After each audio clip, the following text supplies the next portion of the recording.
Good afternoon, everyone.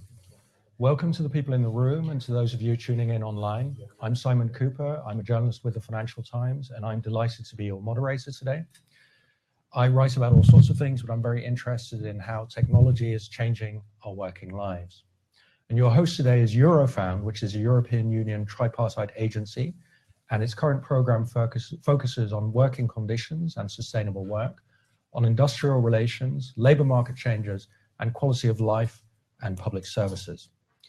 Eurofound has a comparative overview of what's happening in different countries, and it provides information, advice, and expertise on these topics to key actors in EU social policy. Eurofound's governing board is made up of representatives from governments, trade unions, employers, and the European Commission. Now Eurofound's running a series of 3 webinars called Eurofound Live, and today's is the first. It's going to look at platform work, which is the online matching of supply and demand for paid work.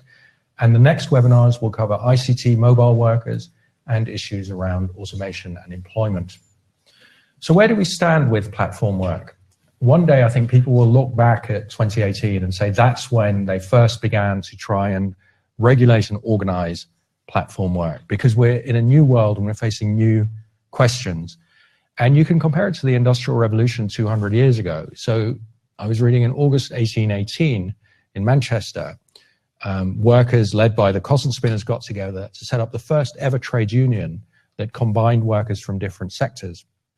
And it was called the General Union of Trades, although they called it the Philanthropic Society because trade unions were banned at the time. It didn't work out well. 5 of its committee members were arrested. The treasurer ran away with the money. It collapsed. But really, we're in their shoes now. The difficulties of trying to create a new architecture of work. We need to create new institutions that don't exist.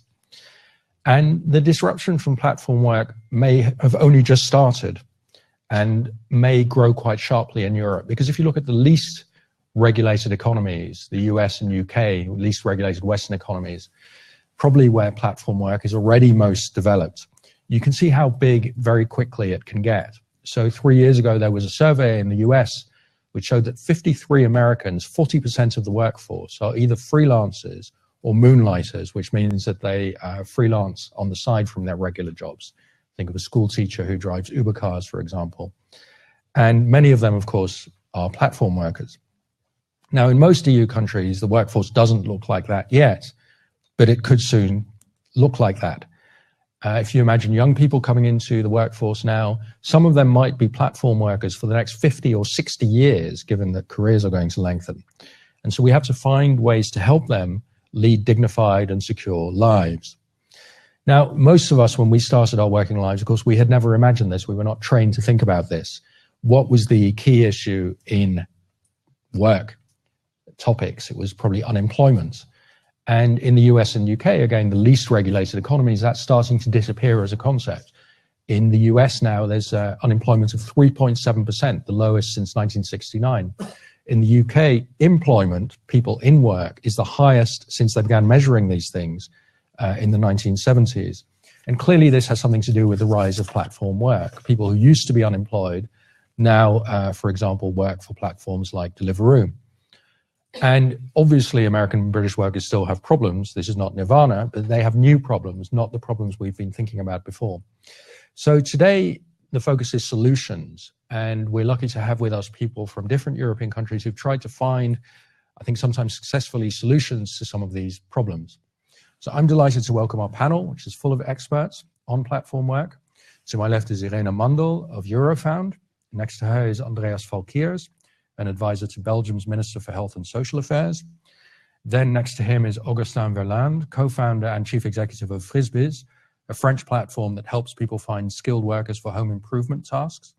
And on the left there is Torkild Humbo-Hey, who's a policy and communications advisor at 3F, the biggest Danish trade union. We also have experts in the audience in the room here, and we're going to be hearing from some of them soon.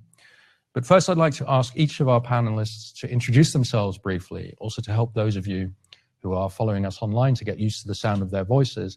So I'd ask each of them the same question. If you could briefly answer, why is platform work important to you? Torkild, if we could start with you. is important to the Danish trade unions because we don't really know where it's going. We can see that they have a presence in the Danish labor market, but it's uncertain what the future will show us. It might be an explosion. We might just see the beginning of a revolution in the labor market. And it might also be something that's just a modern trend and it will die out. Some of it will probably stay. The innovating technologies will probably stay and remain, but we really don't know. We need to be here to learn, to monitor and see where it goes. Right now, it's not even 1% of the Danish labor market, but we can see the tendencies in North America and Europe. It might grow. So that's our interest in this economy. Thank you, Torkild. Augustin, maybe you can say what it means to you. Well, platform work for me is really important for two reasons. The first one, platform brings solutions for people, more and more people who need this kind of solutions. And second reason, platform brings opportunities for people who want to take advantage of their availabilities and skills to work, to gain experience, to earn extra money, or simply to create social links with their neighbor. So for me, it's the future. For me, we have to help platform and to help worker to work in good conditions, but it's the future. Yeah. Andreas Valkiers. For me, platform work is important because it challenges our traditional views on social security, labor law, and the applicable tax regime. In my opinion, it's important that all workers, so also platform workers, have clarity and certainty on their social security status and the taxes they have to pay. We don't want so-called gray gaps to arise or create a group of working people that remain without any social protection. At the same time, as Augustin has mentioned correctly, we should also see the opportunities of this new form of work. In general, I'm convinced that successful societies are societies that know how to cope with new phenomena and to adapt their regulations to it. And that's what I try to do in my role as an advisor to the Belgian Minister of Social Affairs, Margie de Blok. And that's also why platform work is important to me. Thanks very much. You'll be hearing a lot more from our panelists in the next hour or so. Meanwhile, let's start our online audience off with the first poll question, which you should be able to see online wherever you are. Do you think platform work will gain in importance over the next 5 years? And you'll be getting more poll questions throughout the session. And now we're going to hear from Irene Mandel from Eurofound, and she's going to talk for a bit about the issues around platform work, what we need to think about. Irene. Good afternoon. My name is Irene Mandel. I'm the head of the research unit employment at Eurofound. And sticking on this question, what platform work means for us, we in Eurofound define platform work as the online matching of supply and demand for paid labor. And we identified that as one of the new trends at European labor markets. So we see that it has some benefits, and these benefits are also recognized. On the one hand, that refers, for example, that it provides easy labor market access, notably to disadvantaged and vulnerable groups. It also provides affected workers with a higher level of flexibility and autonomy. And from a more macroeconomic perspective, it could be seen as a new form of business model, fostering innovation and thereby also contributing to competitiveness of the European economy.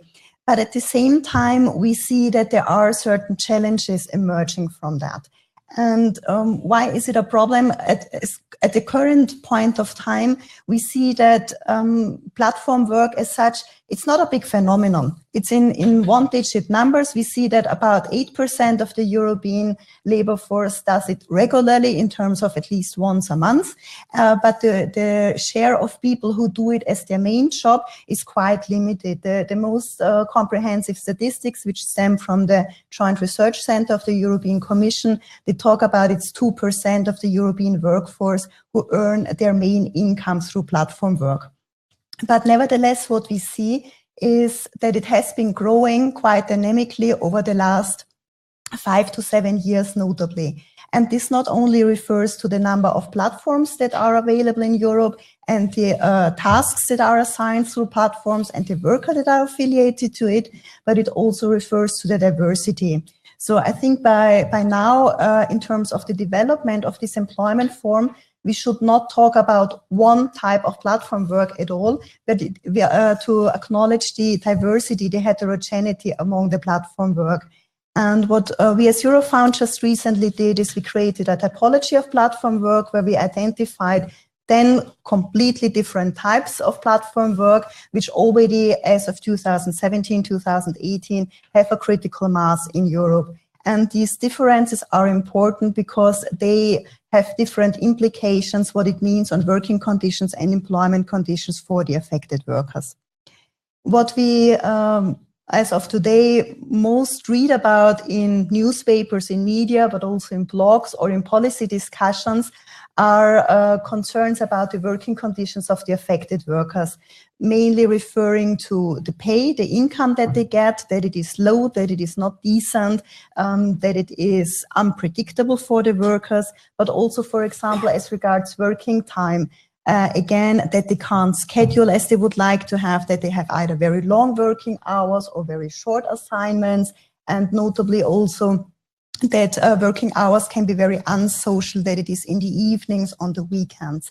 And nevertheless, what we see happening, as was already mentioned, is because there is increasing awareness of these challenges, that first solutions are coming up. Governments are taking initiatives, social partners are taking initiatives, the platform themselves, but also new bodies being established for that.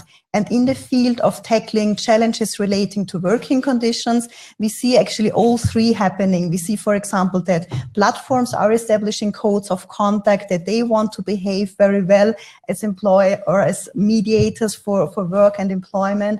But we also see that notably trade unions are getting very active here. And we have seen a very recent example, which was just signed a few months ago in Denmark as the first collective agreement between an important trade union in the country and one of the platforms. And our colleague from Denmark will tell us a little bit more about that. From a more labor market perspective, one of the issues that are often discussed related to platform work is the topic of skills development and career prospects. And again, what we see from the negative side, from the challenges here, is notably that tasks which are low skilled, which are routine tasks, they do not contribute a lot to skills development, but also not in terms of career prospects of the affected worker, simply because of the characteristics of the tasks that are inherent to that. But at the same time, we also see there, getting back to this diversity in platform work, completely opposite developments. We see highly skilled tasks, larger projects being commissioned through the platforms, which either already require very high skill levels, but also have the potential of fostering the employability of the workers doing these jobs, either that they can learn something in occupational fields, but also that they, for example, can try out self-employment in a somewhat sheltered environment as a first step to become self-employed, to become a freelancer, to build up a track record, but also to get in contact with clients. So as I said, a first step into a different type of options here. And at the same time, getting back to the solutions topics, we see that one or the other of the platforms themselves are offering training for the workers. On the one hand, this can be what you could assume an induction training, so that they learn how to work on the platform, how to best opt for a task, how to sell themselves, if you want to call it like that. But then we also see examples which go one step further and really offer occupational training for their affected workers. And again, we will hear more about the Frisbees example, who are doing exactly this. And as a last point that I wanted to make from a very macroeconomic perspective, issues that are often raised next to discussions about employment statuses and social protection is the issue of taxation. And what we see here happening is, even with the best intention, sometimes it is very difficult for the affected workers to get the tax issue right, because tax regulation tends to be very complicated, and notably, as we have seen, that the vast majority of platform workers do not do it as their main job, but as a side activity. They might be affected by different tax regimes depending on the different types of activities that they are doing to gain their income, and can be very confusing, very, very difficult for the workers themselves to stick to the rules. And also here we see some positive practices already coming up, and we will hear later on from the example of Belgium, who have established a very specific tax regime for platform workers. So to close with, I think it is very important that by that point of the time, I think we are somewhat aware of what the challenges related to platform work are, to go one step further and think about what can we do to tackle them, as long as the phenomenon is still small in scale. So perfect point of time for the time that we have. And talking about solutions is important to exchange, to learn from others, from the experience that already have made, that we have to avoid that everybody has to reinvent the wheel themselves, which means even if the initiatives that we will hear today, and where we also can give some more examples later on, even if they are somewhat fragmented and still small in scale and very young, so that we might not have that much experience around that, it's very important that we start exchanging upon that we can monitor, and at the end that we also can very early on learn what works and what doesn't. Thank you very much, Elena. And as you say, we're going to be very focused on solutions, and we've constructed our panel so we have someone from a trade union, someone from a company, and someone from government. So we'll have the whole range of solutions. And I'm going to start, each of the panel is going to be able to explain what their organization has been doing in the platform economy. And let's start again with Torkild Humborg. What kind of solution have you hit upon in Denmark there? Well, in Denmark, we are trying to see if the Danish model, as we call it, covering a digital work platform with a collective union agreement could be a solution, if that model actually fits the future digital market. There are various problems in it, but we did it in as an experiment, actually. We made the first union collective agreement after a couple of months of deliberations and negotiations with the platform.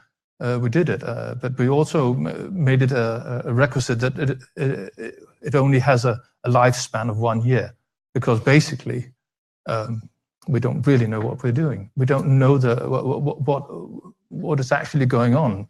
We are changing the relations between the employer and the worker, between the platform and the customer, between the worker and the customer, and we don't really know enough about it. So this is an experiment. We've proposed a lot of solutions. We want to discuss it with other Danish and Nordic unions, because we basically share the same model of collective union bargaining. And next summer, we sit together with the employers' organization for industry, and we try to see if we can prolong this and make a permanent sector agreement for the entire sector.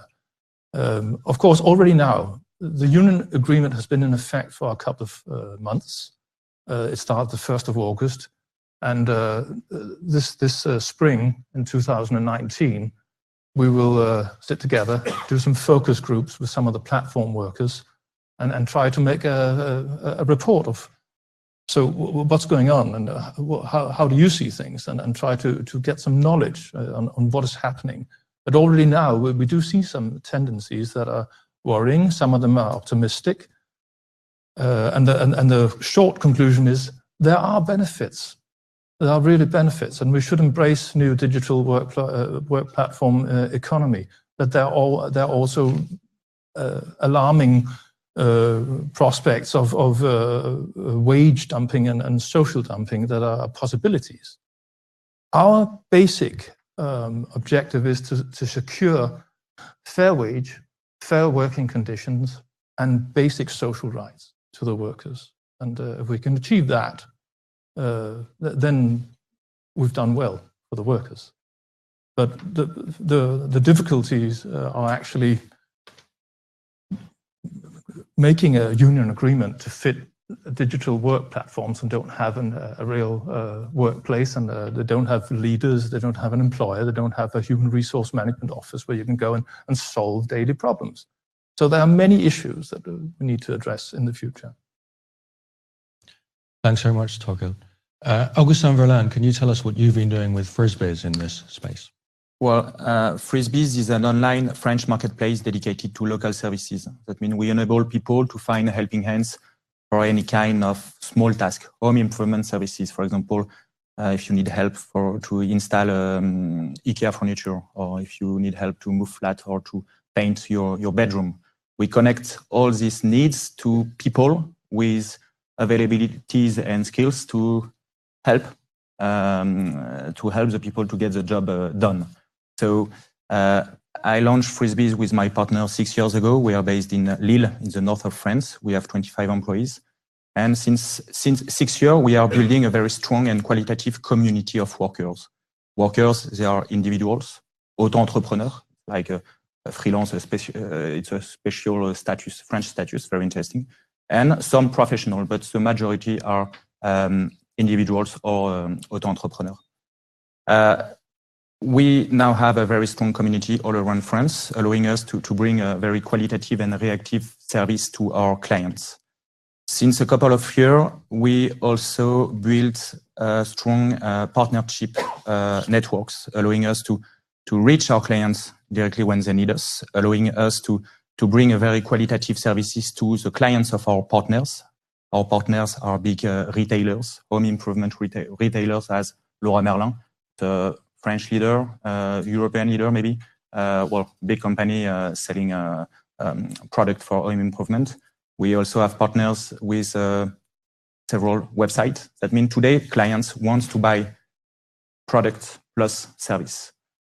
We bring them services for small tasks. If you want to paint a 10 square meter bedroom, you will never find in France a professional to do that in less than 2 days and for a reasonable price. So there is needs, people need this kind of small services, and we are building a strong community of workers to make it realizable for clients. We built since a couple of years a strong community of workers. We are taking care a lot of the condition of work. Workers on Frisbees, they are not economically dependent of our platform. They are doing several jobs each month, maybe 1 job each year, maybe 5 jobs each week, but it's not full-time jobs. When they are available, if they want to help their neighbor, they can propose their service. And for us, it's very important to bring them a very good services. We try to offer them some training. If a painter wants to know how to install a floor, we are very happy to offer them training. Thanks to the partnership we have with Leroy Merlin, we have access to the 140 stores all around France. On each Leroy Merlin stores, you have a training room and training session, and we offer this training to our jobbers. We also offer them some online training. We have different partners, for example, with Energetician, a big company who needs help to install IoT products, and we are happy to offer online training for our workers to learn how to install this product. So yeah, we are very happy about creating this strong community of workers, and very regarding for the quality of and the conditions for these workers. Thank you. Andreas Valkiers. Okay, the Belgian government has considered that platform work deserves encouragement as it creates new opportunities such as new jobs, or it also stimulates entrepreneurship. And at the same time, this evolution, however, requires careful monitoring as it may cause concerns for our legal framework and the social protection of people that work through these platforms. Moreover, there are also concerns with regard to unfair competition. Therefore, the Belgian government has adopted a specific regulation for platform work. The aim was to provide simple and clear rules without jeopardizing social security and fair competition. The approach Belgium has chosen is the following. So people are allowed to perform platform work exempted from taxes up to a €6,000 exemption threshold per year. All it takes for the platform worker is to enroll on a platform and to register the activities which are conducted. And the platform needs a formal recognition from the Belgian authorities that comes with specific transparency requirements. The platform should share the income of the platform workers with the tax administration. So the tax administration can control whether the platform workers remain under the €6,000 threshold. Beyond the €6,000 per year, the platform worker must register as a self-employed, which implies that he or she should affiliate with the mandatory social security system for self-employed workers in Belgium. This includes, amongst others, pension rights, maternity leave, insurance against illness and invalidity, etc. It has been the government's explicit choice not to create new statutes in social security law or in labor law for platform workers. So actually the rules are very simple for platform work on registered platforms. Under €6,000, you don't pay taxes.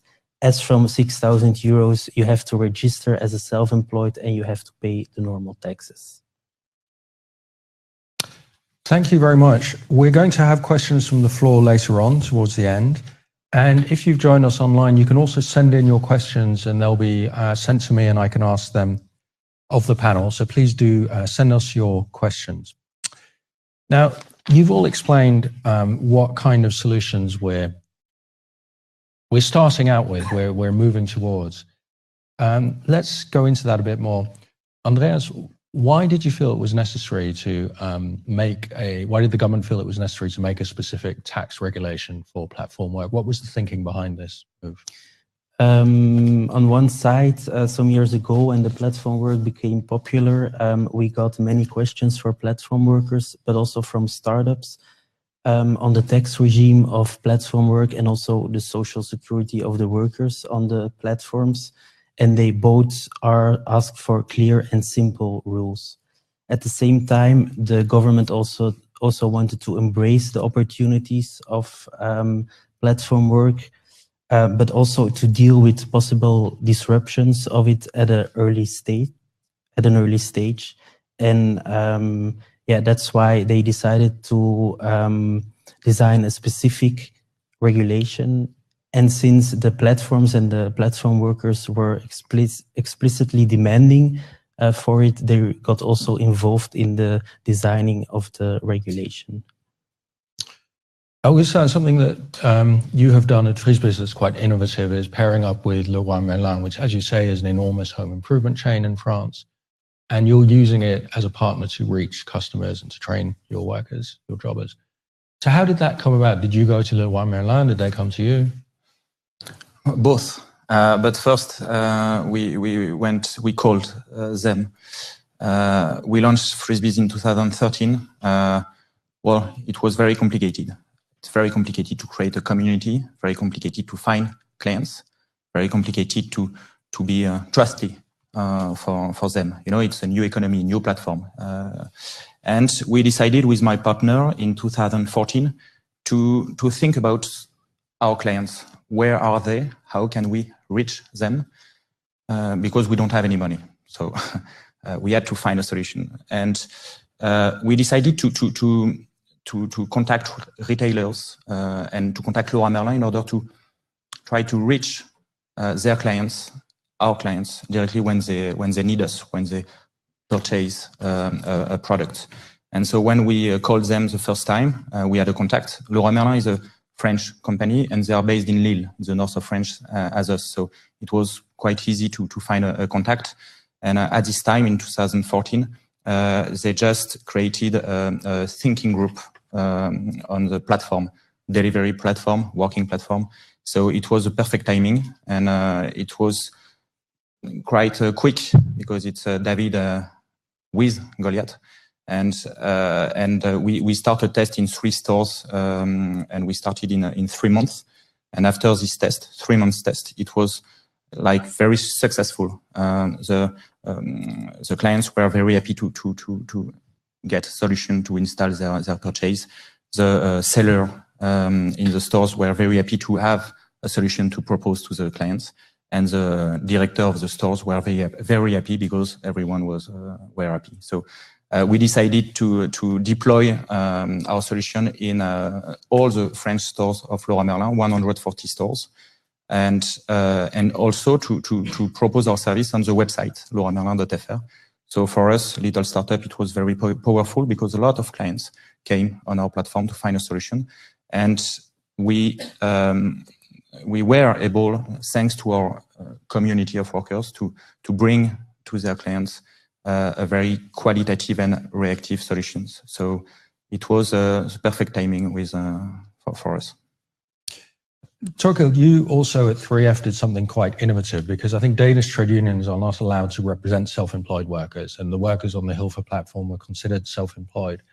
So why did you nonetheless feel that here was somewhere where you needed to help create a collective agreement? Well, Hilfer perform, what they actually do is they sell cleaning in domestic cleaning in people's private homes.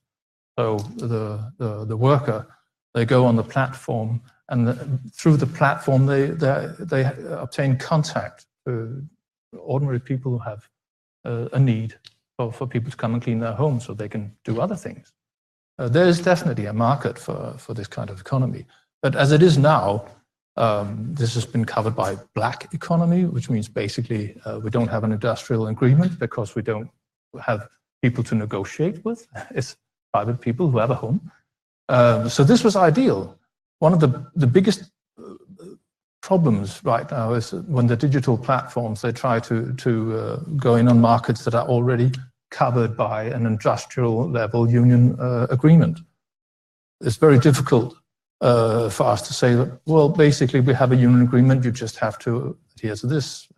But this area of domestic cleaning, there was no union agreement. So it was ideal for us as a testing ground.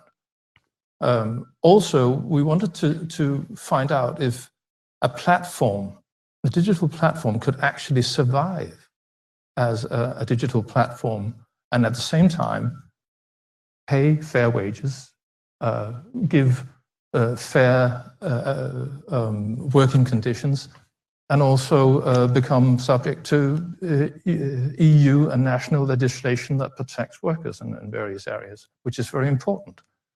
And luckily, already after 1 month, the platform, it's called Hilfer, came back and said, we've actually doubled our production. So it was basically a good marketing move from Hilfer being a socially responsible platform.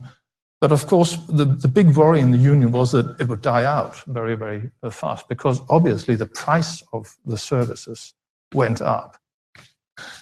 So to this point, it's a success story. But already now we are learning that we have to address some of the big problems. One of the major problems is this: when we talk to the very few platform workers we've had access to, it seems that their behavior on the platform as workers is changing.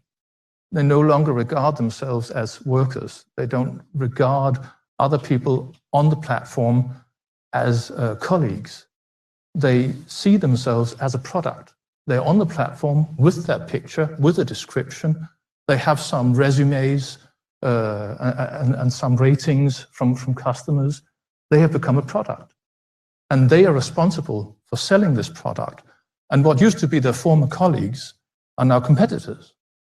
The thinking of the worker on the digital platforms is very, very important for us to understand. There's a social dynamic in process here. We need to be very observant of that, and we need to learn what is actually, what are the consequences of this way of thinking.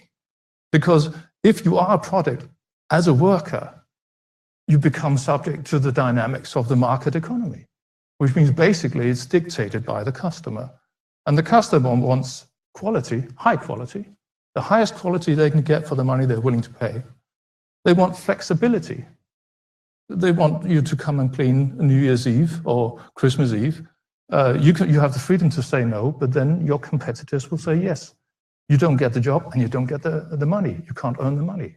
So flexibility is a new, is one of the market economy dynamics. And then of course, price.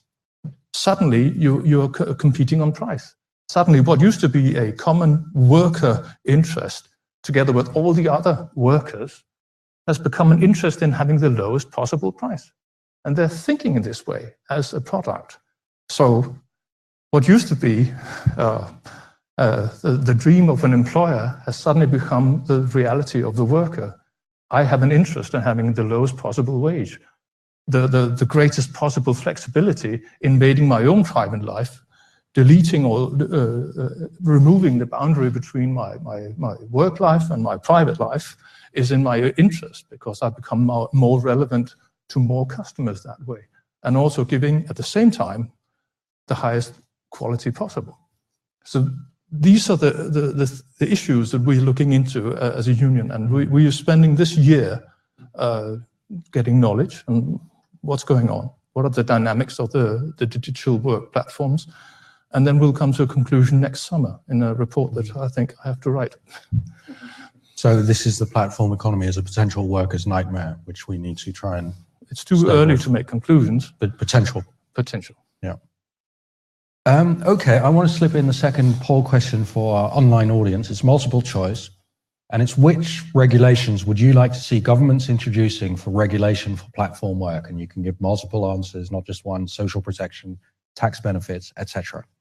Please do answer that, and please keep your questions coming. And I've been receiving a couple already on screen, and I want to ask one of Irene, which is, do you think platform work is going to replace a large share of traditional employment in future?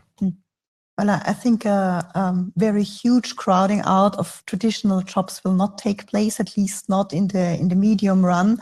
It could nevertheless further increase the scope of application. So I said what we have been monitoring over the last 5 years already was very impressive in terms of development. So 5 years ago at the end, platform work was online routine work, small scale, micro task, at the end click work.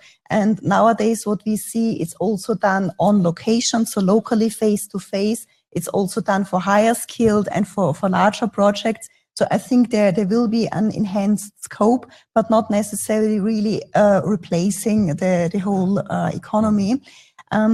It will grow. I think certainly it will never become that it adds to figures of 50% or 90% of the workforce. And where I see a bigger threshold is as regards the number of platforms that will be established, because at the end, the whole concept of the platform economy is very much based on the abilities of the platform to very quickly accumulate a large network of both users from both sides, so workers and clients. And there at the end, a first mover advantage counts. So the ones who can very quickly gather this network that they have will make it more and more difficult for new platforms to enter unless these new platforms find their niche. So again, we come to this topic of further diversification. I want to throw us another question really to all of you, to anyone who wants to answer, and it seems fundamental. We're largely talking about international platforms, and as you say, there might be a crowding out, so the biggest, best known platforms will survive. And these platforms work all over the world. So how can a government or a trade union say to them, hey, you have to obey the rules of our country? Has anyone had experience of trying to deal with that? Torkild, maybe. It is a very, very relevant question. And I think even though my union 3F in Denmark hasn't come to a clear political standpoint on this issue, it is impossible to think that we can actually create a new digital work economy outside of the EU. We need the EU to make legislation and make some basic ground rules. It's very isolationist for us in Denmark to say, well, we have 100 years of democratic tradition. We have a well-functioning work market with unions and employers' organizations. It works really well for us. And they say, we'll just take care of us. We need to think in a broader perspective, first of all in the EU, but also globally, because these platforms have a tendency, and we've already seen this, to be global. And it is in our interest that the workers of the platform economy feel that their interests are being taken care of globally within the EU as well as in the national states. Part of solutions is overcoming problems, especially when you're doing something new. And I think you've all overcome certain obstacles to arrive at these initial processes, agreements you've made. So I want to talk about what you encountered and how to overcome it. I mean, Andreas, you created this self-employment tax scheme. What were the difficulties that you would say to other governments, this is what you need to look out for? Well, one of the challenges we had to overcome was the fears of the unions and the employers' organizations. Together in Belgium, we call them the social partners. They had a rather conservative approach towards our plans. The main concern of the unions was the social protection of people working through the platforms, while the employers' organization mostly feared unfair competition. But yeah, we have, however, been able to reply to their concerns. Should I go in deeper in that? Well, could you just give an example of an issue that arose, a difficulty, and how to surmount it? For example, yeah, they said if people can work without paying any taxes, unfair competition will arise. But we think that this limit of 6,000 euros, because of this limit of 6,000 euros, there cannot be unfair competition for several reasons. First of all, it should be pointed out that the 6,000 euros is revenue and no profit. So the platform worker cannot deduct his costs from the money he makes by doing the platform work. For example, if I go on Frisbees and I'm going to paint a wall, I cannot deduct the cost of my paintbrush from the 6,000 euros. Moreover, the platform worker is not allowed to make publicity. A third point is also what Augustin already said. It often concerns small tasks for which it's very difficult to find a professional to come. Sometimes he even doesn't want to come, or it takes several weeks. And a fourth point is that a lot of this work before was done illegally. And at this moment, it is declared and it has received a legal base. So that's how we try to reply to the fears of the employers' organizations. And for the moment, they've accepted it. You won some kind of consensus. No, they did not totally accept, but we agreed that we will monitor the implementation of the law closely. And at this moment, we see still a lot of employees, a lot of vacancies, a lot of self-employed people in Belgium. It's breaking records. So we really don't see any distortion because of our law regarding platform work. Mm-hmm. Augustin, having set up a platform that offers workers, jobbers, what would you advise potential competitors, as it were, in other sectors? If you're going to create a platform for platform work, what must you think about? Can you repeat just? Well, what obstacles do you come across creating a platform for platform work? A lot, too much. Well, it's still complicated to create your own company, business. It's a new kind of business. I had the idea in 2010. thanks to BlaBlaCar or Airbnb, you already know. So we decided with my partner to create frisbees on this sector because, for example, I'm not a handyman. I don't have skills. I don't want to do this kind of task.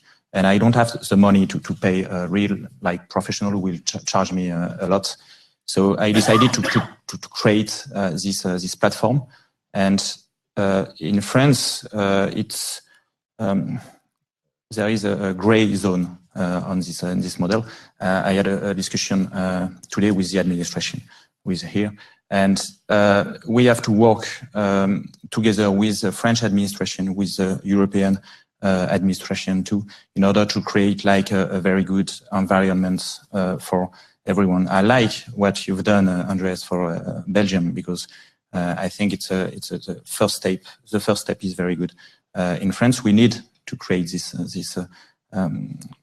environment, and it was maybe an obstacle at the beginning, but we decided to launch frisbees and we have in France we have we need to inform our workers about their obligation, and we are doing it. We have some partnership with administration in order to help our workers to declare all their gain, the money they earn, and but definitely we can do more. We have to do more with the administration, and I speak with a lot of platforms as frisbees, competitors or others kind of business, and we are waiting for this kind of regulation or law in order to help us to create good conditions for workers. So yes, there are many obstacles. We're getting a couple of questions exactly to do with this regulation of workers. Is what are these people? Are we going to think of them as workers, as employees, as entrepreneurs? I mean, all of you have come across this issue in some form. So how should we think about that? Anyone wants to? Irene, why don't you go first? Well, what we see from mapping what is happening in Europe is that for the time being, there is no European member state who has a specific regulation saying a platform worker is an employee or a self-employed. So there is some kind of a vacuum, which on the other hand brings about that these employment statuses that are available in the different member states, they are like an open choice forum that can be done by platform work. And what we see then happening in practice is, in most of the cases, it is the terms and conditions of the platforms which determine is the platform worker an employee or a self-employed. And we see some platforms, they define their workers as employees, they give them a labor law contract, while others are very clear in saying they are self-employed, they are freelancers and responsible for themselves. I think, Andreas, you also wanted to, yes. Yeah, so in Belgium, if you go beyond the 6,000 euros per year, you're presumpted to be a self-employed person, unless if from the circumstances it results that there's really subordination. In that case, you are, of course, an employee. In any case, when it comes to social security, it's my conviction that we should move towards more or less one statute of workers to avoid always this discussion of the social security rights, but also the social contributions that are connected to it. So all workers in the end, ideally, would have the same kind of social protection? Yes. You derive a social protection from the fact that you work, and besides that, you should also have the possibility to earn something extra on a platform or in a peer-to-peer context, for example, which is we're free of taxes. This connects with another question we've had about, is what's happening really is that we're introducing even more precariousness into people's lives. So 20 years ago, most people would be employed by a company, and now more and more they have these kinds of ambiguous statuses. So should we be worried about a rise in precariousnness as a result of platform work? Torquil, go ahead. I think we should. I think the threat is less in the north of Europe because we have a highly regulated work market where the main body of the work is permanent jobs, guaranteed hours, normally full-time, and the worker will tend to go to those jobs. So the digital platforms, they can recruit from the marginal workforces, which means basically workers who don't have a strong foothold in the employment market. And there's only a limited amount of those. So maybe there's a limit to the growth of the digital platforms in the Nordic countries. And I do see a small tendencies towards that, unscientifically though, that might be the case. However, in countries where new democracies that only have a democratic rule for a few decades, and where there's an unregulated work market, employment market, this kind of work will be interesting for everybody, for the entire workforce.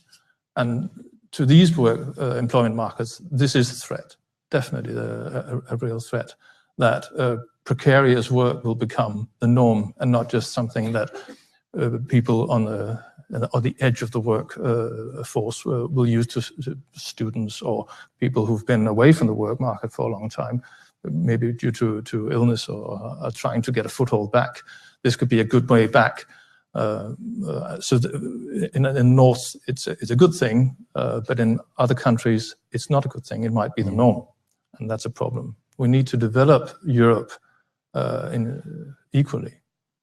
I'm not using the word international solidarity deliberately, but then I did it anyway. But that is probably the main point of the union movement, to develop the working market in Europe unisonly. This brings us very nicely to poll question 3. Is there a need for worker representation or collective voice of platform workers? This is an online question. There are multiple answers. You can choose more than one. So please look at that. We have a question for Augustin. You said you started the platform because often people cannot hire a professional or the job is too small. But how can platforms like yourself and also like Hilfe guarantee that the worker supplied is competent and safe? I mean, what guarantee does the person hiring that person have? Well, it's a very good question. We insure all the jobs with AXA, our partner. That means all jobs are 100% covered.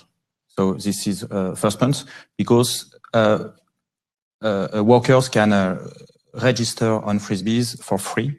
He has to give us some information, but we are not checking if he is competent or not. We cannot do that. It's not our jobs. But after, I'm sure you know, like a TripAdvisor model of a rating. So after each jobs, the client has to give a rating to the jobber, and the jobber will be paid after that.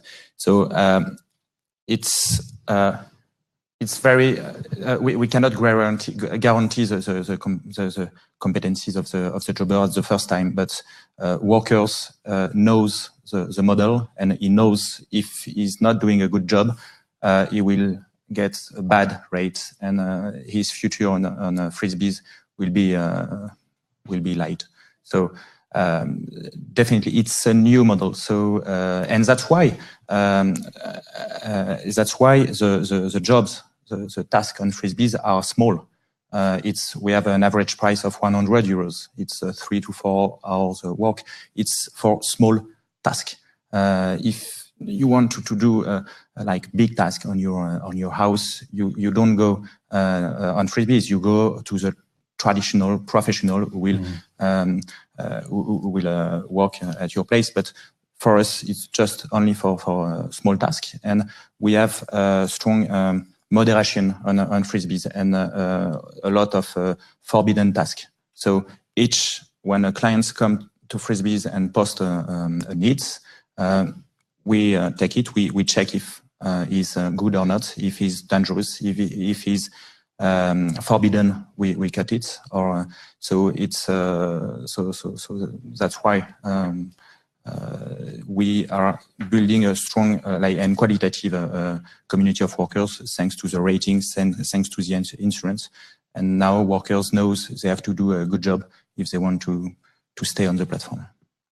Torkel, you wanted to come in on the idea of guaranteeing the competence of the worker. This is a problem. Am I on? Yeah, okay. This is a problem about the quality, because the market normally would want a guarantee for high quality, and they want the same quality every time they go to the platform and order some work. But one of the main issues here is the legal definition of when are you a worker? When are you legally a worker? I understand that the Commission's standpoint is that right now that we don't need a European definition of a worker. They leave most of that to the national governments. But in my part of the world, in the Nordic countries, the level of control that is exercised on the worker, especially when it comes to quality, the more control there is, the more likely it is that they are legally defined as an employer. So basically, the more what I've said, the only way to guarantee that you do have the same high quality, the only way a platform can actually guarantee that is if they become employers, and then they can exercise daily control over the workers. Let's get on to how your initiatives are working in practice. Andreas, I mean, how many people are actually now subject to this tax regulation? How many platform workers specifically that you've introduced? At this moment, we have 43 platforms that have obtained a recognition. We see that most platforms also want to obtain this recognition, as they can in this way attract workers that want to benefit from the beneficial tax regime. I don't have exact figures on the number of platform workers. We, however, on a regular basis get positive feedback from platform workers, especially because they are happy that they can earn something extra free of taxes. It should be pointed out that for us, the success of the regulation does not depend on the number of people that are working on the platforms. For us, the most important thing is that the people that are willing to do it can do it within a clear framework without having to operate in a gray zone. Augustin, you have these people on your platform. They're not earning a huge amount of money. They're doing small tasks. Are you giving them opportunities to train, to increase their skills? How does that work? Well, we are very close to our workers because we want them to be good and to do good jobs for our clients. And we had discussion with Laura Merlin, our partners, because they had a lot of training session for their clients, and we asked them if we could integrate some workers to these training sessions.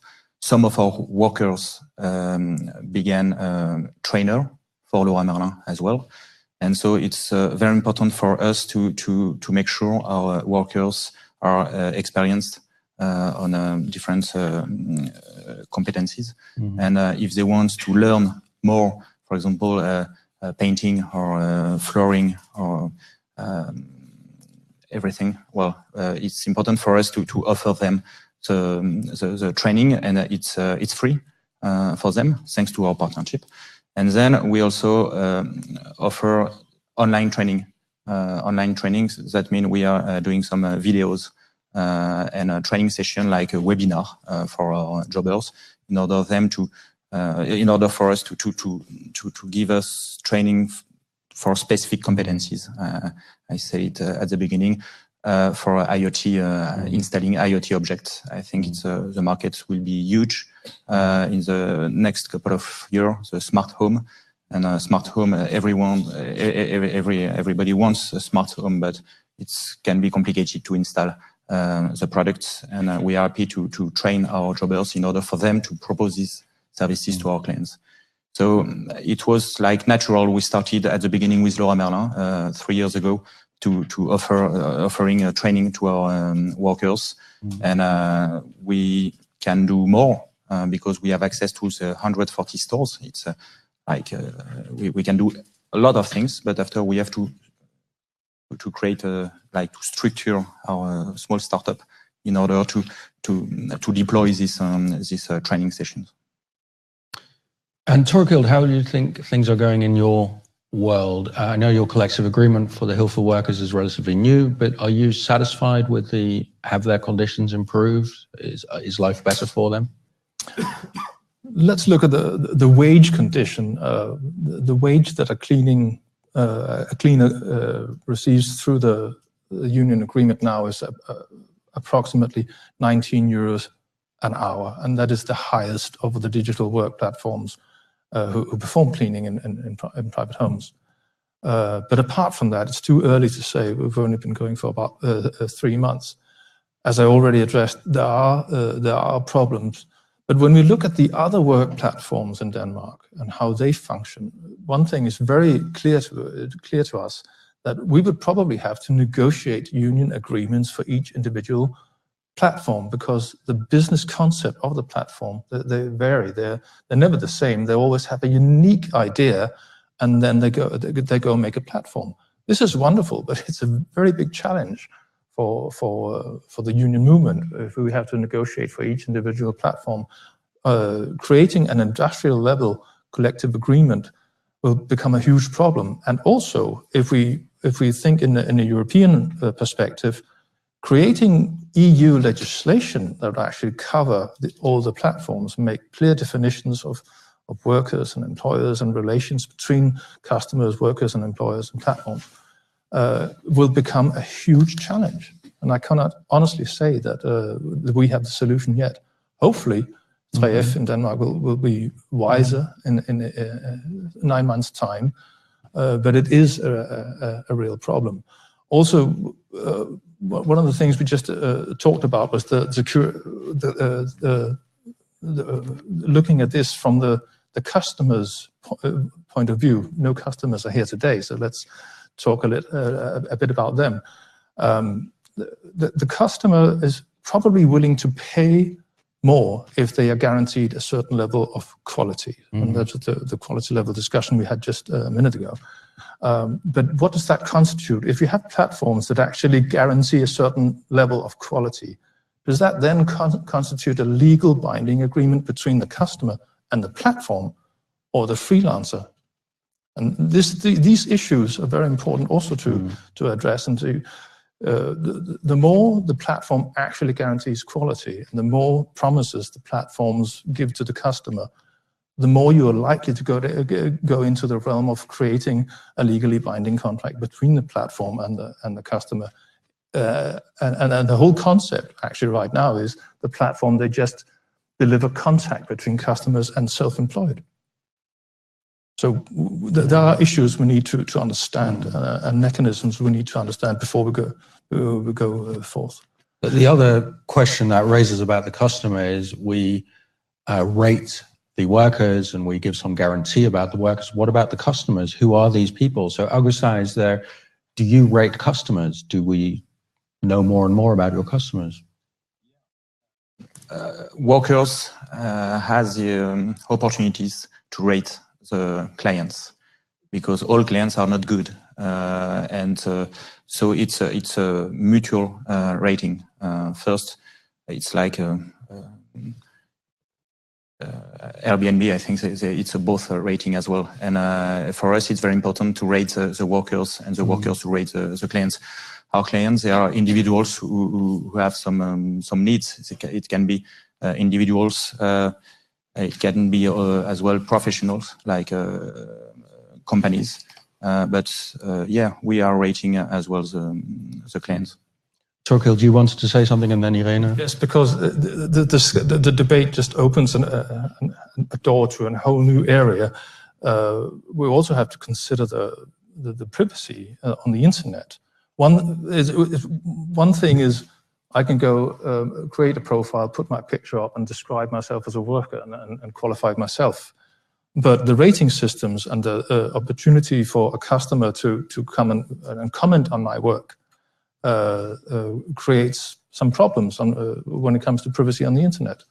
And these rules are probably, as per now, frequently broken. There's a lot of comments on the internet that are not very nice about the workers, and the protection doesn't seem to function.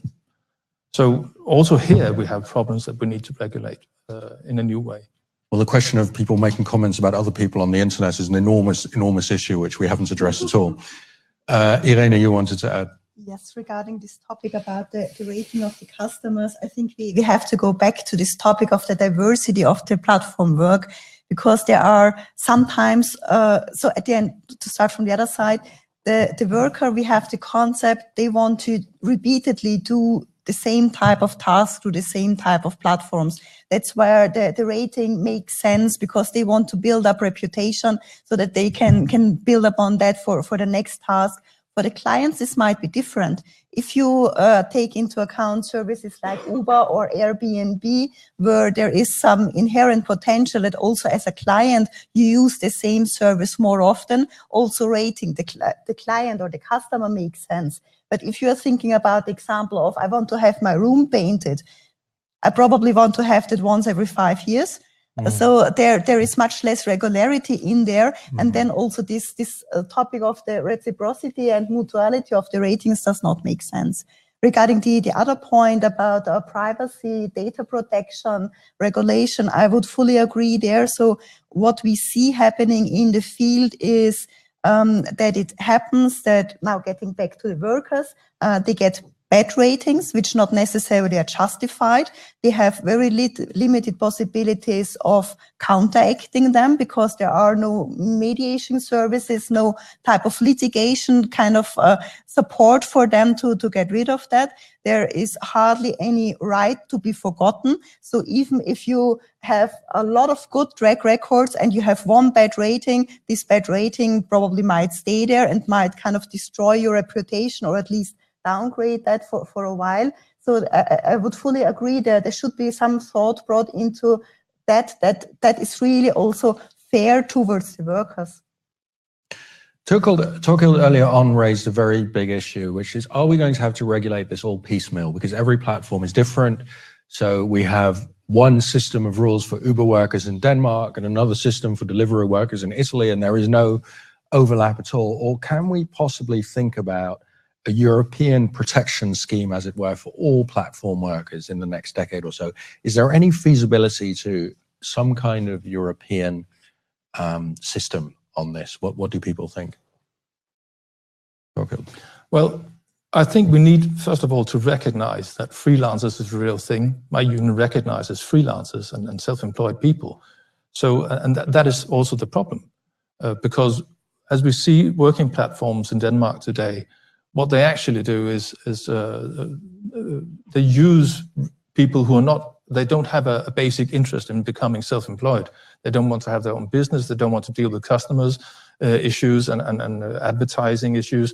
They basically just want to work and earn some money. Fair enough. But somewhere in between there, we need regulation, but also regulation that actually protects the people who want to be self-employed. It's very important. And that is the real problem. So for the union, it's not really an issue of, yeah, it's easy to say that if you're on a platform, you're a worker and you're subject to EU labor legislation and national legislation concerning workers. That would be the easy point, but that's not where we're going. It's much more difficult than that. But we need to recognize, I have no scientific background for saying this, but I would say that probably in Denmark right now, as high as 80 to 90% of the digital work platforms, they deal with workers. They're not real, we call them bogus self-employed or fake freelancers. It's not really freelancers. They become freelancers, or they become self-employed when they are on the platform. When they are not on the platform, they're not freelancers. They don't have their own business. They only have their own business when they're on the platform. And basically, their main interest is to work and earn money. And for these two situations, we should come together in the EU and make sure that they have basic worker rights like everybody else. Or do you think, Andreas, that the solution is more at national level, that each national government is going to have to create a whole system of regulations and tax structures for platform workers, rather than doing it European? No, in my personal opinion, it would be better if we would go towards a convergence on the European level. I think in the end, all European people have the same interests. They all want to have a good social security, and I think the broader the group of people that is in the system, the better the system can be. So, yeah, I would be in favor. Mm-hmm.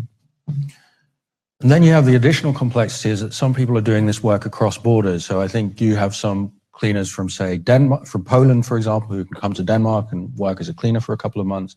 19 euros an hour, it sounds to me as a non-Scandinavian like an astonishing wage for most Europeans. So you come from Poland, you do that for a while, then you go back. I mean, where do you pay taxes? Whose labor laws are you subject to? Paradise for social dumping, these platforms, which is why if we want to use and utilize the benefits of new digitalization and make sure that this can benefit the EU as a whole, we need to solve these problems concerning social dumping, wage dumping, and we need to do it rapidly. And then we can all proceed and get the benefits of new technology and new ways of service and production as a whole. But we need to not just embrace this because it's new and just say it's new and therefore this is the new black. We need to manage it intelligently and then reap the benefits of the new wonderful digitalization advancements that we are seeing. Irene, you wanted to say? One challenge that I see as to this regard is, as I said, and getting again back to this diversity of platform work, if we take aside these services that are done locally and where the Polish cleaner goes to Denmark, but considering the online services that you do in a virtual sphere, there at the end we are talking, or we have the potential to talk about a global phenomenon, because it could be the platform being in the US, the client being in France, and the worker being in India. And there then, and even a European regulation has its limit. So I think we really need to bear in mind that is really a global aspect that needs to be considered. Thank you. The title of this whole discussion is Making the Platform Economy Work Well for Workers. That's on the screens in this room. And I wanted to throw that over to Torkild and to Augustin. What are you hearing from the workers who work on your platform or who have been impacted by this collective agreement? What kind of feedback have you got? They are varied. As I said, for some people, the new digital platform, they open a market that is really attractive to them. We have students in Denmark. They need to have some sort of supplement to the government student grant. And the platforms, they deliver solutions that are ideal for them because they can work whenever they want, whenever they can fit it into their studies. They can work at night if they want, and they don't have an obligation to work. And that's the beauty of the platform. Basically, they have the freedom and the flexibility. In these cases, it's beneficial to the worker. But when we look at the basic work market, the flexibility of it, not having the precariousness of it, not having guaranteed work tomorrow or the next week, not knowing if you have an income in the future is a very big problem. And we need to solve that problem. Augustin. I agree. There is a lot of different platform model. If workers are working 100% of their time with the platform, there is a problem. On Trisbees, it's not that case. We have students, we have retired, we have employed, unemployed, passionate. They want to help, they want to earn extra money. They are not economically dependent of our platform. The freedom is very important for me. If people want to work in order to earn extra money, let's do it. It's not a problem. If you start to build a full-time activity on that without protection, without every conditions I have as an employee, it's different. So definitely we have to create a social environment for this kind of worker. But on the other part, I think we have to let them free if they want to do it like a hobby.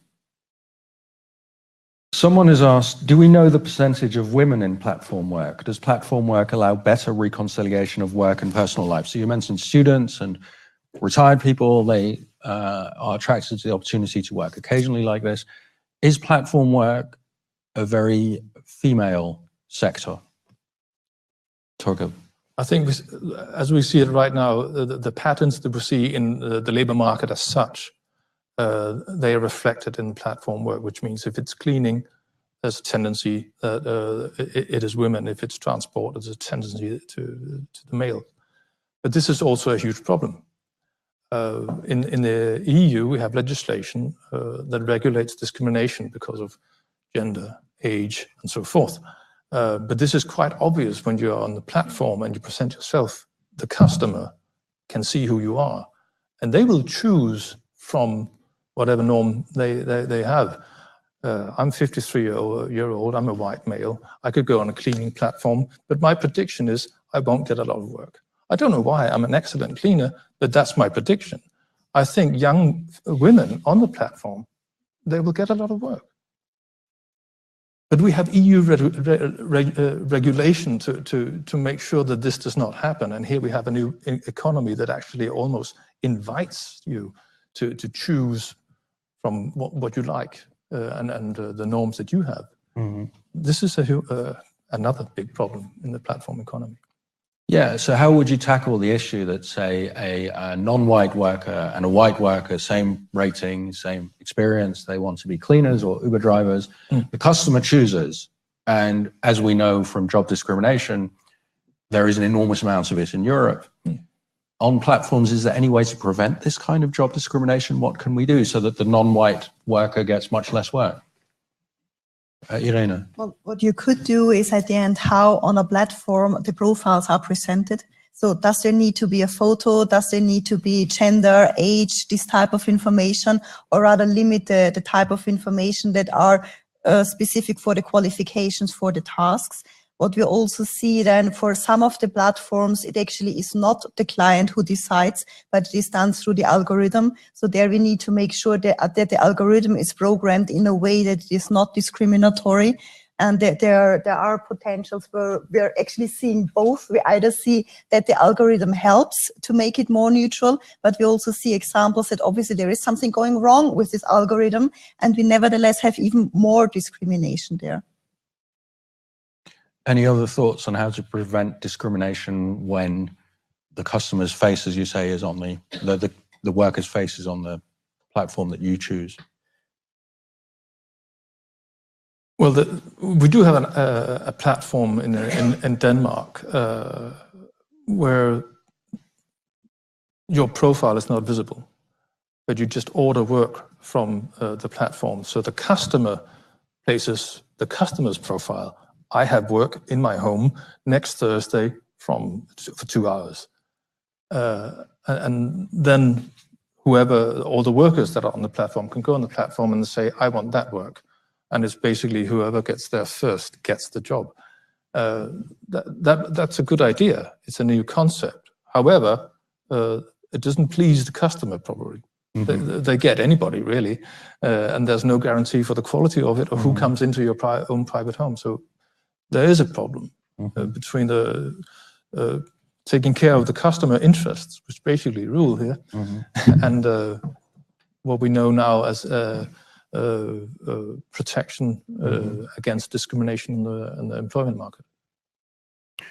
The other issue is ratings of workers. I mean, do we want to live in a society where everybody is rated? I find it as a customer a huge advantage with Uber. Their drivers are much more polite because they're rated than Parisian taxi drivers who are mostly horrendous.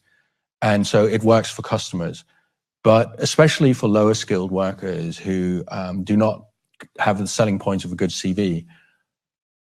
Are we forcing these people into a kind of fake servility through the rating system on platforms, and what can we do differently? I think it's the model. It's very important for the trustee of the platform to keep the rating. Regarding the discrimination, we think a lot about it to create an anonymous profile, no picture, but the clients want, because you need trust, because you will invite people in your home. It's like a BlaBlaCar. You will invite people in your car. So clients wants to see who will come, wants to see the rating. It is a model, and I don't see discrimination on frisbees.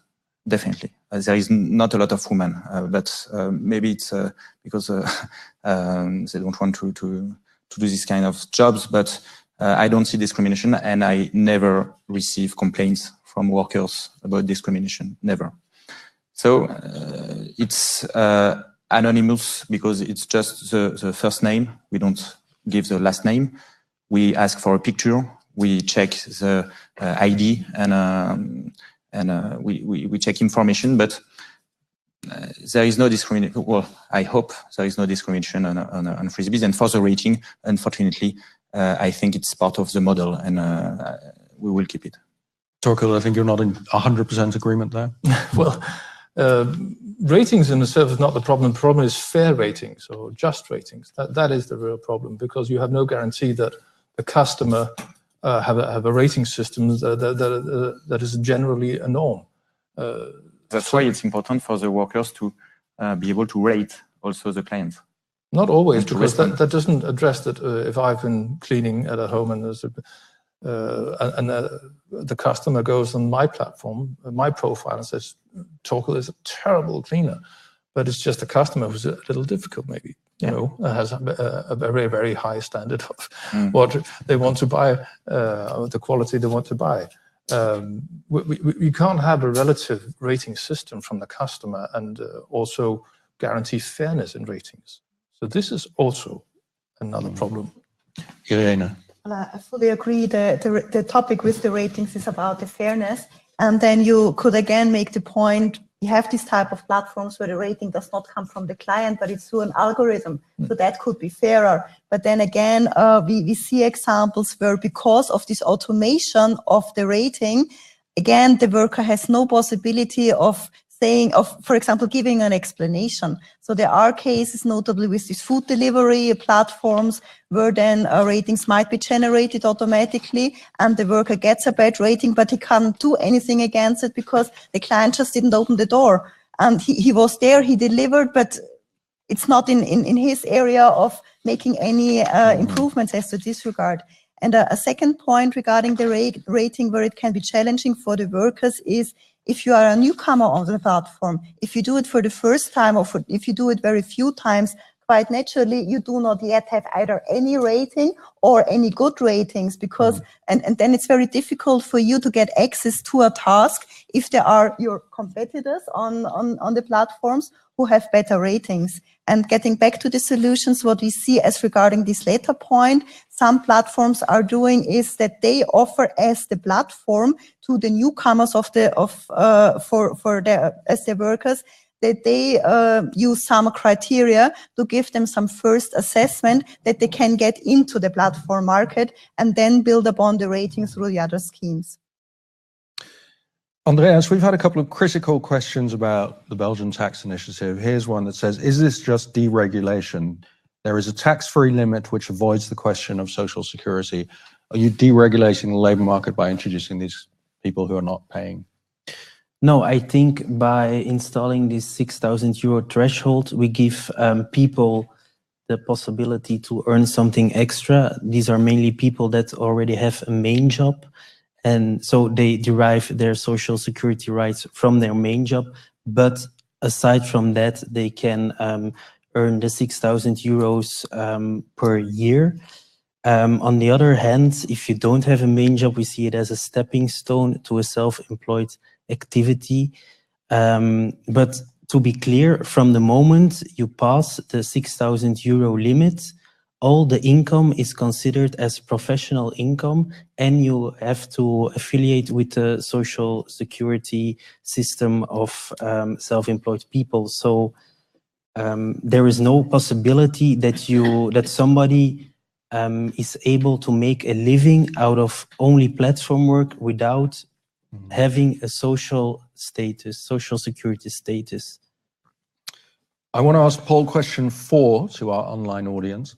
Should platforms take more responsibility and do more to offer additional support to workers, such as training, insurance, legal support, and you can offer other things as well if you want. Okay, so we're coming to the end of the debate here on the panel. I want to throw open one last conceptual question, if you like. Most platform work is quite low skilled and low paid, as we've discussed. But a lot of people might be doing it for a long time. So what can governments and unions do to ensure that platform workers can raise their skills structurally and not get stuck in this kind of low-skilled platform work for their whole careers? Any thoughts on that, people here? Okay. The quite obvious answer from the union man will be, yes, the union agreement we made with the platform Hilfe also has an education fund part of the contract, which means basically they become part of a very large fund that employers share, so that the workers can be trained in any way they want to enhance and improve their skills. And I think this is very, very important that we understand that this is not just a union issue. This is also an employer issue. It is also a government issue, an EU issue, that education of the workforce, it is what can give us a competitive edge in a global economy. And we need to address this. It is very, very difficult if we continue down the lane of freelancers and self-employed, because you can't actually exercise control over that. But you can if the digital work platforms assume the responsibility as employers. Mm-hmm. Then we can do it, and then we can proceed and actually reap the benefits of the digital new economy. I suppose the difficulty behind that and behind so much of what we're discussing here is how can unions and governments find the platform workers who, after all, are just a face on a profile and might be living anywhere? I mean, how have you got thoughts about how we can find these people and say, we want to train you, we want to tax you, etc.? I think the solution is right in front of us, basically, because we're talking about a virtual workplace. So in my union, we have thought about, well, the virtual workplace should be sort of not faced, but we must create a virtual union. And also on the same platform, a place where we inform about your rights and the benefits of being a platform worker. We're all going into the sky, so to speak. But the benefits of doing it is that in the work platforms that I deal with on an everyday basis, we are dealing with a dispersed workforce. Nobody knows where they are when they're on the platform, and the only way to actually communicate with them is through the platform. So this could be a part of the EU legislation that the platform, certain conditions are placed on the platform economy, on the platform in order to make education funds available to the workforce. Elena, do you have thoughts on that, about how we can reach, as Torkel says, this virtual and dispersed workforce? Again, I think we should differentiate which type of platforms we are talking about. You have these ones where you have this online workforce and they are dispersed, and there at the end it is very difficult to reach them. But you have these, like the free space example, where your workforce is very local. And it is really local, it's not even regional. And I think there you have much better chances of reaching them in some types of the platforms, notably again, these food delivery platforms. There are, for example, hubs in cities where they meet, where you can gather them. So I think that these discussions, they need to be a bit more nuanced, and also that we put the efforts in the right place. Thank you. Well, I wanted to open the conversation to the people here. We have a very high-level expert audience, here in Brussels.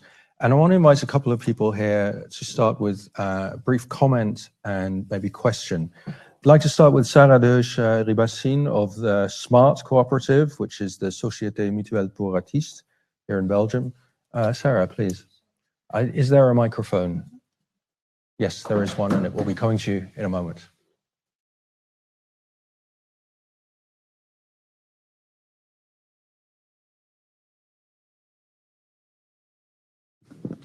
Yes, hello. So I wanted just to comment with the experience of SMART and the riders. The delivery riders of Take It Easy and Deliveroo here in Belgium. In 2000, so SMART is a cooperative that allows freelancers to work freely like freelancers, but also to access the status of salaried worker as it is the most protective. And we service thousands of workers all year. And in summer 2015, we realized that we had hundreds of people who were working for clients which were Take It Easy and Deliveroo. But the way they were functioning was a bit incompatible with our model. And so we dialogued with the riders and asked how they were working, and seeing how it was working, I'm not going to go into details now, we realized we had two options. Either we would not work with this client anymore, or we would negotiate specific conditions. And we were able to do this. We were able to negotiate that they were paid by the hour, not by the delivery, 3-hour shifts minimum, training for security and safety on the road, and they would access also our insurances. When Take It Easy went bankrupt, the riders that were working through SMART were actually the only ones who would benefit from being paid, because we have a guarantee fund. All the rest of the community, be it the restaurants or the riders, were not paid. So it's also a question about being paid when there's bankruptcy. And what we also realize is that unilaterally, Deliveroo quit this commercial agreement we did with them when the legislation changed, because they didn't need the salaried workers anymore. 80% of the riders, were students. And at the time, the legislation obliged students to work as salaried workers. And then there was the collaborative platform legislation as well. So basically, they didn't need that anymore. And what happened is that all the riders were obliged to work as self-employed or through the collaborative platform legislation. But what we saw is that the riders were actually claiming to be able to use SMART again, which didn't happen. So legislation can have impact. We have to be careful. Okay, well, next to you, thank you very much, Sarah. Next to you is Louis-Charles Viossin of the Inspection Générale des Affaires Sociales in France. And we heard about Belgium's attempt to handle this through the tax system. What is France doing or thinking of doing? Good afternoon, Simon. Thank you very much. And yes, let me share a few comments on the French perspective and the French experience, based on what I've heard from the panelists and from what we have been doing. 3 comments. So first one, as Irene said, I think it's key to keep in mind that platform work is still very marginal, except maybe or probably in the local mobility market with Uber. And according to latest data in France, it represents probably actually much less than 2%, but around 0.4% of total employment, total labor force. But that being said, the French authorities have paid a very cautious and serious attention to platform for the last 3 to 5 years, and for at least 2 reasons. First, they want to foster collaborative economy and platforms like the ones that Augustin is leading. And the second one is that we see that a need to protect actually working conditions of platform workers, which are sometimes at clear risk. So my second comment is the following. I mean, I think that the French approach has been pragmatic and based on 4 pillars, I would say. First pillar is important to keep in mind. I mean, the first priority is to improve social condition and social rights of self-employed and non-standard workers in general, beyond actually platform work. The second is research and data. Actually, we need more research and more data, and we have made our efforts to improve, for instance, the labor survey or the working conditions survey to better understand which is at stake and the big heterogeneity, as Irene mentioned, of platform work. So that's an important area. A third pillar is, and I think that's the same kind of idea that we see in Belgium, clarification and simplification of labor, social, and tax procedures for small activities or needed, offline and online. And so in France, we have made also clear progress in that respect with, for instance, the status of auto-entrepreneur that was mentioned by Augustin. And also for Airbnb hosts, I mean, the hospitality market and hospitality, small hospitality activities, I would say.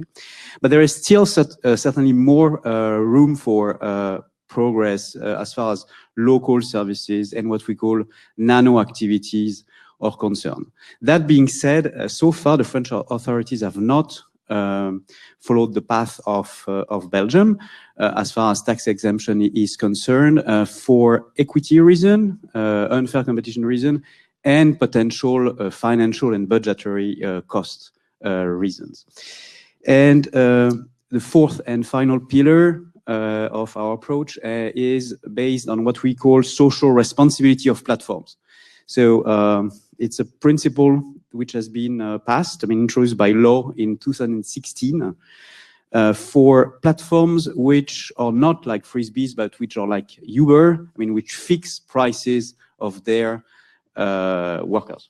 And for those platforms, we think that they should contribute to the financing of some, at least, social protection benefits and measures, and that also we should protect by law the social rights of platform or basic social rights of platform workers. Thank you.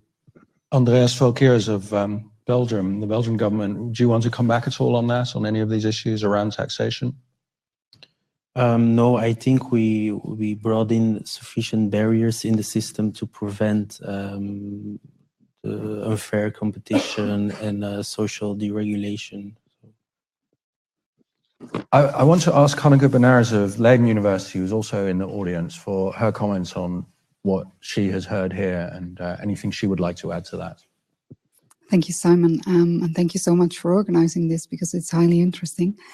I actually have two observations, and the first is about the pace of growth, because we have been discussing that for now, the part of platform workers is relatively small throughout Europe, but there is some kind of a pace in the growth. But I think we should also recognize that more traditional organizations are taking over part of the philosophy of platform work. Some traditional organizations start working with ratings internally or start dividing the tasks by bidding. So they're kind of importing elements of platform work in traditional work. That's one thing.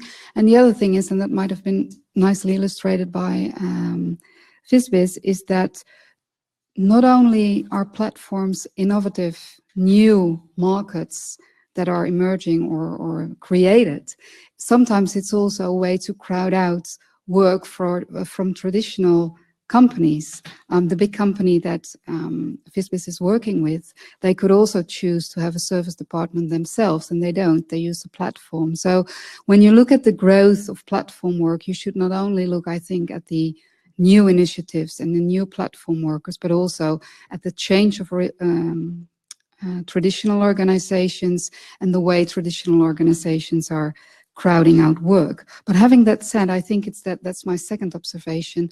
It's there to stay, and we should kind of use it or embrace it to achieve the bigger goals of social protection, because nowadays it's kind of hang on, the linking pin for social protection is an employment contract.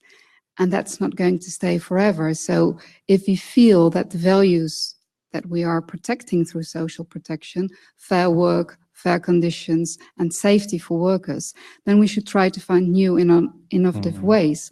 And what better than to use the technology of platforms to achieve that? One of the examples that has been given was about social dumping, the difficulties when a Polish worker goes to Denmark and does cleaning there. I think if the worker does it through a platform, there is a huge advantage to track the person, to see how much he works, to see how long he stays. It's far more easy than in their traditional way of how we have arranged for these kind of cross-border work. Another example might be working hours. It has been mentioned that if you can work anytime, anywhere, it might be quite difficult to keep a certain work-life balance, or maybe dangerous if you work 24/7, if you're riding a taxi.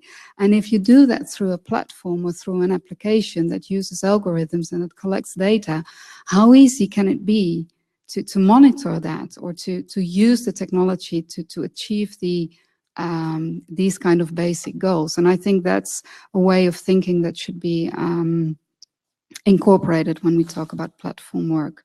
And I think these were the two observations that I have. And I also have one question, and that's about, again, the tax exemption in Belgium. How do you, if I understand correctly, the bar of 6,000 euros, it's for platform workers, right?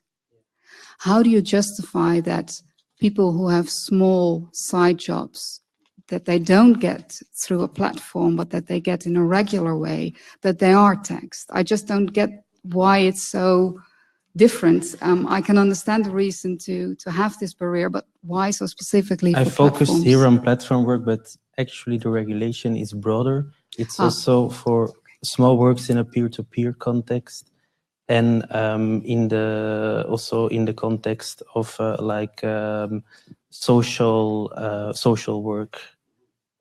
So it's there. The system, it contains actually 3 pillars, and platform work is one of the 3 pillars. Okay, that answers the question. Thank you. Yeah. Hanneke, I just wanted to very briefly raise something you and I discussed earlier, which is the idea that platform work could extend, and you touched on this briefly, so other kinds of workers, including highly skilled workers. Yes. So we were saying pilots, you just need an accreditation to be a pilot. Doctors, you need a medical degree, etc. So they could also be offered through platforms. Is that what we're likely to see?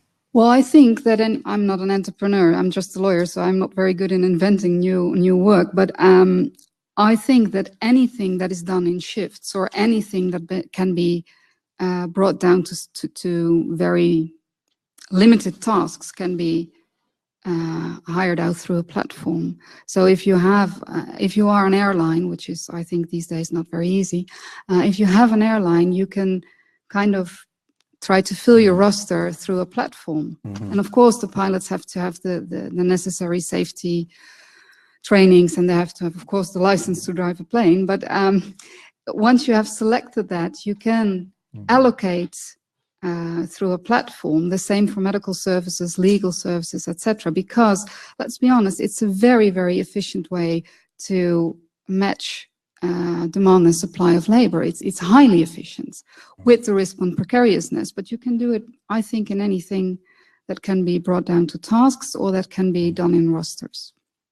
We have time for 1 or 2 other very brief questions from the floor. This gentleman here. Yeah. Could you say who you are and then? Thank you very much. Andrea Glorioso from the European Commission. Thank you very much for this most interesting panel, and to Eurofound for organizing this. Just a couple of observations as quickly as I can.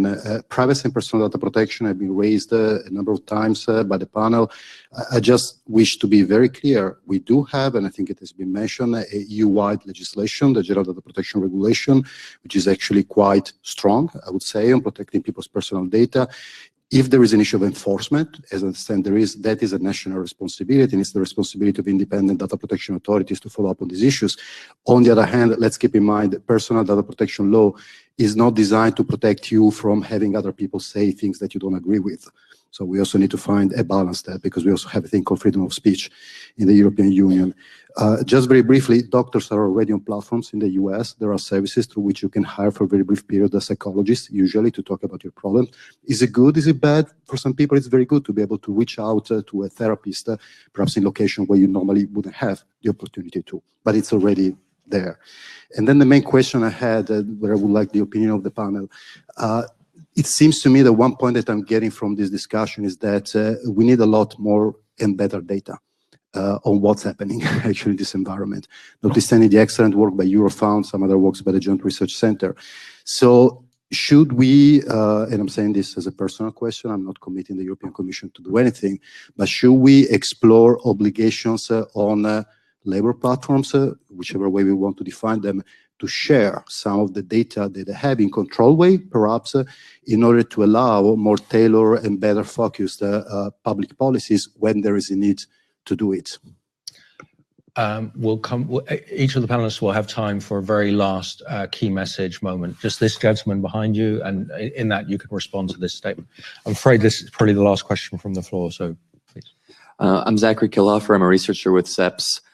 So we helped to write the Eurofound study recently. My question is about the Belgian tax scheme. You mentioned that in order to be recognized as a platform which can apply for where the workers can apply to the scheme, that a certain level of transparency is required. And I was curious if you could elaborate on this a little bit and say what type of transparency this would be.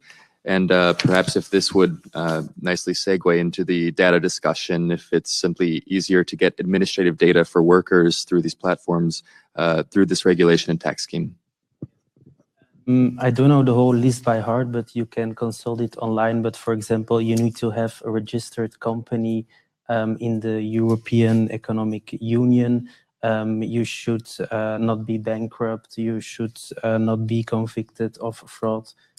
It's this type of conditions. I think indeed it's true with regard to your question about data that one of the conditions to retain the recognition could be that you have to share data which are asked by the government. So yes. Okay, to sum up, each panelist gets a moment to say what his or her key message, key takeaway is from what you thought coming in and from what based on what you've heard today. Torkild, could you start? I'll do it very short, brief. There's no doubt that digital work is upon us. And speaking for 3F as the biggest union in Denmark and also a big union in the Nordic countries, we embrace the new digital world and the opportunities it presents. But it's imperative that we are all together in seeing the benefits. We can't leave the workers and the workers' rights behind. We need to develop a Europe and utilize the benefits of new digital work forms so that it also benefits the workers. And that means making sure that there are fair wages, fair working conditions, and basic social rights. And I also pick up on a comment you made that security is also at an essence, but in my terminology, that is fair working conditions. And then we're ready to move forward also with the Nordic unions, I'm quite convinced. But there are many problems here. We need to deal with these problems. I quite agree with many of the people who've taken the word here today, spoken out here today, that we don't really know where this is going. This could be good, or this could be bad. But my message here today, if there's one message, and I'll conclude with that, is let's not leave it to chance. Let's manage this intelligently. Let's do our work and make sure that we don't make any mistakes on the road. Thank you. Thank you. Augustin Verlan. It was very interesting to heard about Belgium and you too. And I think platform work is the future. I think traditional economy will still live, and I think there will be a good cohabitation. We need regulation, of course, but we don't have to regulate everything. We need to be focused on the working conditions, rating, extra. We don't have to regulate everything. We have to let them free to work, and I think it's important. I like your comments about technology. Definitely, we need to create links, API between platform and administration. It will be easier to manage it and to get the information in real time, and to make sure we know who is the workers in front of us. Is it a full-time platform workers, or is it punctual platform workers? And I think this link, technological links between the platform and the administration will answer to this question. If I'm a worker and I earned 1,000 this year thanks to 10 jobs, fine, I am in a case, and I like your regulation on it. But if I'm a full-time workers on platform, for example, Uber, yes, you need specific social conditions and work protections and everything. But we need to define who are the workers, and we are a technology company. It's very easy to create an API between platform and administration. Are the administration ready for that? Unfortunately not. We are happy to help if we have to create a link. It's not complicated. So, but every platform has to play the game. Every administration have to play the game, and it will be fine. I have a local business, a French business. Europe is very complicated for a lot of subjects, but definitely technology has to help us to succeed on this regulation. Thank you very much. Yeah. I want to end with some recommendation for other eventual EU member states that would like to plan similar initiative as the Belgian one. First of all, and that's my most important one, is keep it simple. I think specific regulation will only work if it's simple without heavy administrative burdens. Secondly, I think you have to give an economic incentive. The 6,000 euro tax-free per year entails that platform workers want to work via the recognized platforms and that the platforms want to obtain a recognition. And working via the recognized platforms has the advantage that the government gets transparency on the income of the platform workers, as the platform has to share the income with the government. You could, for example, also put a small tax on the income of the platform workers, for example, 10%, and this can immediately be withheld by the platform. So it's also can be an effective way to collect taxes. And in generally, the system is also effective to fight illegal work, I think. Then the third point is that, in my opinion, the regulation that we have in Belgium requires the existence of a sound social security framework. It cannot be the aim to create like a working class of people without any social protection.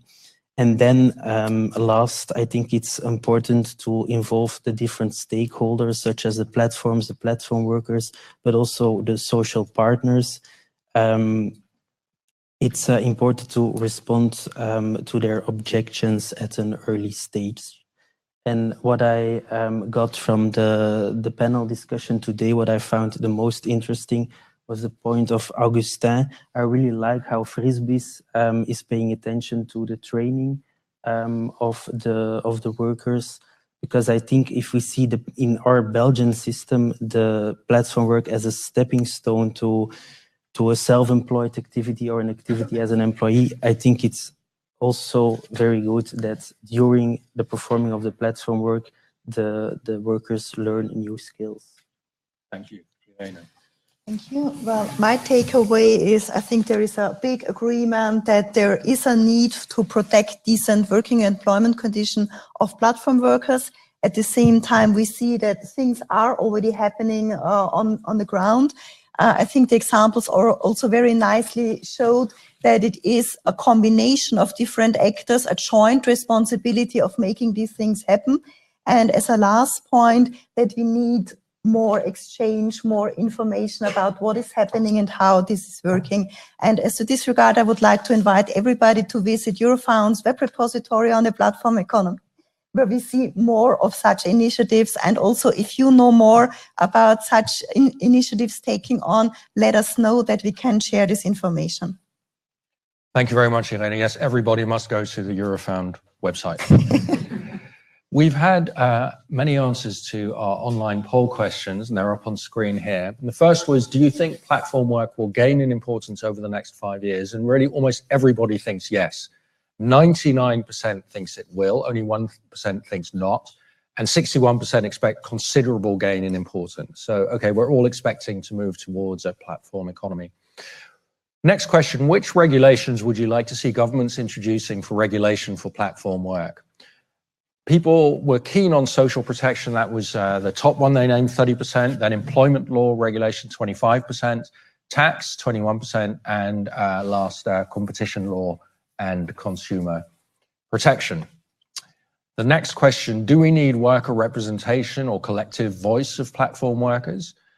40% say yes by trade unions. Only 8% say yes by business or employers. 23% say yes by initiatives organized by the workers, or yes, then there's 27% yes by new bodies like a co-op or similar. Only 2% of libertarians think we do not need worker representation or collective voice. Then our last question was, should platforms take more responsibility and do more to offer additional support to workers? So everyone thinks the platforms need to do this. There's nobody who said no. 33% want training, which was touched on by our panelists here as a key issue. We hadn't said much in the panel about insurance, but that is actually the most popular recommendation for what platforms should do. Conflict resolution, 24% say they want that. So that, I suppose, would also be conflict resolution between workers and customers, a big issue in the new platform economy. Well, thank you very much. Anyone, if I could try and summarize in a sentence what we've, I think, reached some consensus on here today is these platform workers can be hard to find. They're disparate, they're diverse, they're not even necessarily in your country. We need to find them, train them, organize them, tax them, regulate them, and accumulate data on them. We do not, does not seem to be a consensus for a Wild West economy here. And anyone in the room wanting to continue the discussion afterwards, this webinar is going to close in a couple of minutes, but in the room we will continue happily discussing all these issues. And as said, the Eurofound website, an excellent resource for all these questions. Last messages from me. The next Eurofound live webinar will take place in early 2019, and it's about ICT mobile workers. And then there'll be a third webinar in the spring about automation. So our economies are going to be knocked hard by various new forces, most tech related. We need to, as Torkel said, we need to manage this process of enormous change. We invite all of you here in the room, viewers, participants, those of you following online, to complete the feedback survey, which will be online. And we invite you to continue the conversation on Twitter using the hashtags #platformwork, and #EurofoundLive. Lastly, I want to thank our brilliant organizers from Eurofound. Thank you, Bernice and Christina, who've done all the organization behind the scenes. Thank you, Stijn, for managing the online surveys and the technical side. Thanks to our wonderful panelists, Irene Mandel of Eurofound, Andreas Volkiers of Belgium's Ministry for Health and Social Affairs, Augustin Verlaine, co-founder and chief executive of Frisbees, the French platform, and Torkild Humboldt-Hey, the policy and communications advisor at 3F, and our experts here in the room. Please keep in touch and please continue this discussion in a million different ways. From me, Simon Cooper of the Financial Times, thanks and good afternoon to all of you.